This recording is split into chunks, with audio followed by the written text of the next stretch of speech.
Hi folks, my name is Mitch, just doing another video on a game that I'm currently playing called 7 Deadly Sins Grand Cross. Please keep in mind that I am still pretty new to this game, so take everything mentioned here with a grain of salt. So today I want to be talking about gear enhancements, how to minimize and maximize your gains from it. My personal experience with this is that it's very similar to a game that I played in the past called Black Desert Online. This one has really similar characteristics, and this is how I did it before then, and this is how I'm doing it now.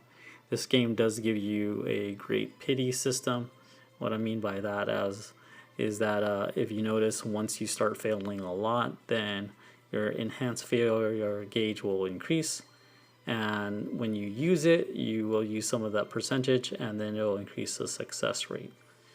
So for example, right here, I'm trying to get +1 on this 3-star rune, and +1 on the success rate is a 40% chance.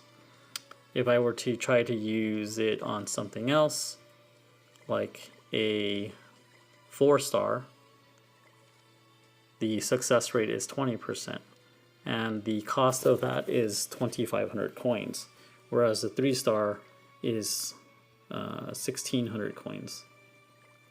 So there's quite a bit of significant difference in terms of the coinage. Very small differences, but once you start enhancing gear, you want to kind of save as much coins as you can get. It requires a lot to enhance gear, so doing this method will save you hundreds of thousands in the long run, especially if you're trying to make a full set for all 8 of the characters that you can run at any given time.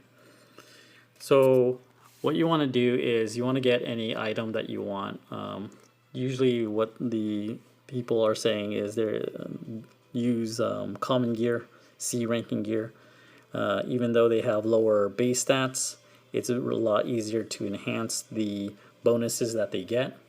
And the bonuses are the things that matter the most because it applies to your character for everything that the character gains when you're joining them up with another character, and so on and so forth for a support. So basically what you want to do is, if you have a 3-star gear, just enhance it as you normally would. It's 40% chance. There's no point in using the enhanced failure gauge because you want to save that for a 4-star gear or higher. And just to show you, it has a chance of failing, it has a chance of succeeding. If it succeeds, then great. If not, then at least it'll fill up your bar for a lot cheaper. It'll go up by 2%.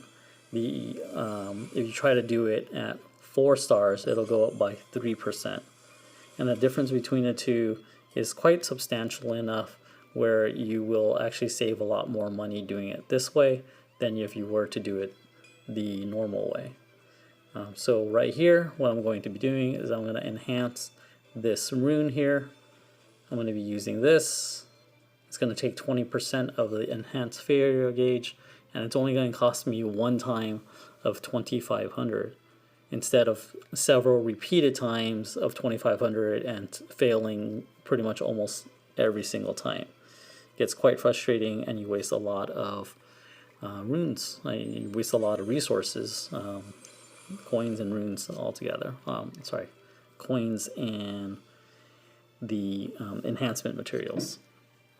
So now it's a +5. I can awaken the material, and then I can re-roll it depending on what I get in terms of the stats. You just want to kind of keep it at base level, just because doing a +5 on a 5-star doesn't really grant you much in terms of the benefit on the base, because the main thing that you're going after is the bonus stats. So hopefully you found this video helpful, and I had no choice but to do this just to kind of go clear through the content in the latest update for chapter 6. So if you have any questions, please feel free to ask, and stay tuned for the next video. Thanks again for watching. Take care.